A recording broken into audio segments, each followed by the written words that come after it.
कुमार, आप देख रहे हैं बिहार न्यूज़ 25। हमारे साथ राजद नेत्री नसीमा जमाल जी है। मैम, जिस तरह से विगत दिनों पप्पू यादव जी का पुलिस ने तकरीबन 1 बजे रात को अरेस्ट करके ले जाती है, कैसे देखते हैं? देखिए, सबसे पहली बात ये है कि पप्पू यादव जी की गलती क्या थी। गलती क्या थी कि इतना मतलब आधी रात को आके 12 बजे पुलिस आती है और वो भी आके अरेस्ट करके लेके चली जाती है। क्या गलती थी? ये गलती है कि नीट के छात्र का आवाज उठा रहे थे, लगातार आवाज उठा रहे थे कि बीजेपी वाले का नींद हराम हो गया था और लास्ट में ये लोग अरेस्ट करवा लिए। अरेस्ट करवा के ये लोग जेल भेजवा दिए पप्पू यादव के। यही ना गलती है कि नीट छात्र के साथ में जो हुआ उसका आवाज उठा रहे थे तो बीजेपी वाले का नींद हराम हो गया। तो बीजेपी वाले यही पप्पू यादव जी, कोरोना काल का बात याद कीजिए कि कोरोना काल में राजीव प्रताप रूडी जब एम्बुलेंस घोटाला कर रहे थे तो यही पप्पू यादव जी खुलासा किए थे। उस टाइम में भी ये बीजेपी वाले लोग अरेस्ट किए थे और नीट के छात्र का आवाज उठा रहे थे, इंसाफ की बात कर रहे थे। इस टाइम में भी बीजेपी वाले लोग पप्पू यादव को अरेस्ट किए। ये क्या सोचते हैं कि पप्पू यादव को अरेस्ट करवा के ये लोग पप्पू यादव जी का आवाज ये लोग बंद करवा देंगे? क्या आवाज दबा देंगे? आवाज दबने वाला नहीं है, आवाज बुलंद इसी तरह रहेगा।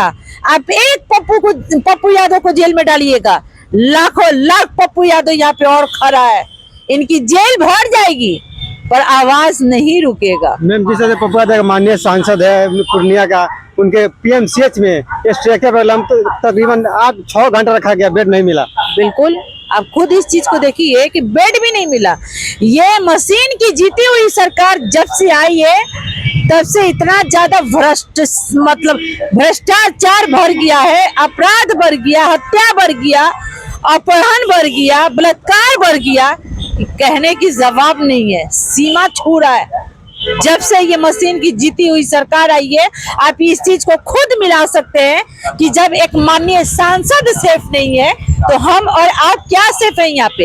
ये बीजेपी की सरकार इतनी नीच स्तर से गिर चुकी है कि आप खुद देखिए, दरभंगा में 6 साल की बच्ची के साथ में रेप हुआ है, 4 साल के बच्ची के साथ में रेप हुआ है, 6 बच्चे के माँ के साथ में रेप हुआ है, नीट के छात्र के साथ में इस तरह हुआ। ये बीजेपी सरकार इतने नीच स्तर से गिर गई है कि मैं तो कहूंगी कि बीजेपी सरकार जब से आई है, ये सम्राट चौधरी कहते थे मन चलो की खैर नहीं, तो अब क्या हुआ? अब नहीं बोलेंगे क्या? अपने बेटी बहन को अब इंसाफ नहीं दिलाएंगे क्या?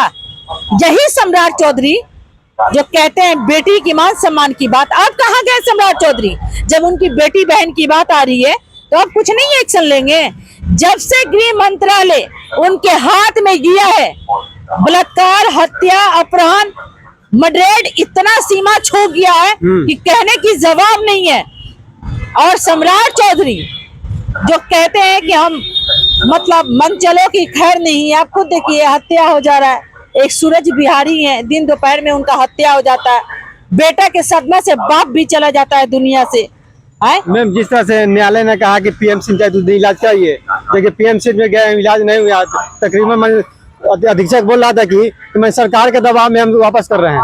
अरे ये लोग तो आप खुद देखिए, जब प्रशासन जाता है तो अपने यूनिफॉर्म में जाता है, अपने ड्रेस में जाता है, ये लोग तो सिविल ड्रेस में गए। इसका मतलब क्या हुआ कि पप्पू यादव के कहीं ना कहीं जान के खतरा है। आप खुद देखिए कि हॉस्पिटल में यहाँ तक कि डॉक्टर भी नहीं आया। इस चीज का क्या हम साबित करें? यही ना कहेंगे कि पप्पू यादव के कहीं ना कहीं जान का खतरा है, मारने की साजिश हो रही है। अरे आप एक पप्पू को जेल में डालोगे, पप्पू यादव को, यहाँ पे लाखों पप्पू यादव खड़ा है, उनकी जेल भर जाएगी पर पप्पू यादव जी हारने वाले नहीं है। पप्पू यादव दिल्ली से पटना एयरपोर्ट पे आते हैं, उनको कहते हैं कि सम्राट चौधरी से एक चीटी नहीं पकड़ाएगी, तकरीबन उसी रात में पप्पू यादव को अरेस्ट किया जाता है। हकीकत बात है, सम्राट चौधरी जान गए थे कि बिहार से लेकर दिल्ली तक आवाज उठाने के काम किए थे पप्पू यादव जी, दिल्ली तक आए तो इस तरह के किए हैं। क्या हम अरेस्ट करवा लेंगे तो उनका आवाज दब जाएगा? आवाज दबने वाला नहीं है। पप्पू यादव जी कोई आतंकवादी नहीं थे कि आधे रात में इतना पुलिस गया उनको अरेस्ट करके लाया, यहाँ तक कि उनका तबीयत भी खराब था। वो खुद बोले कि हम दिन में चले आएंगे।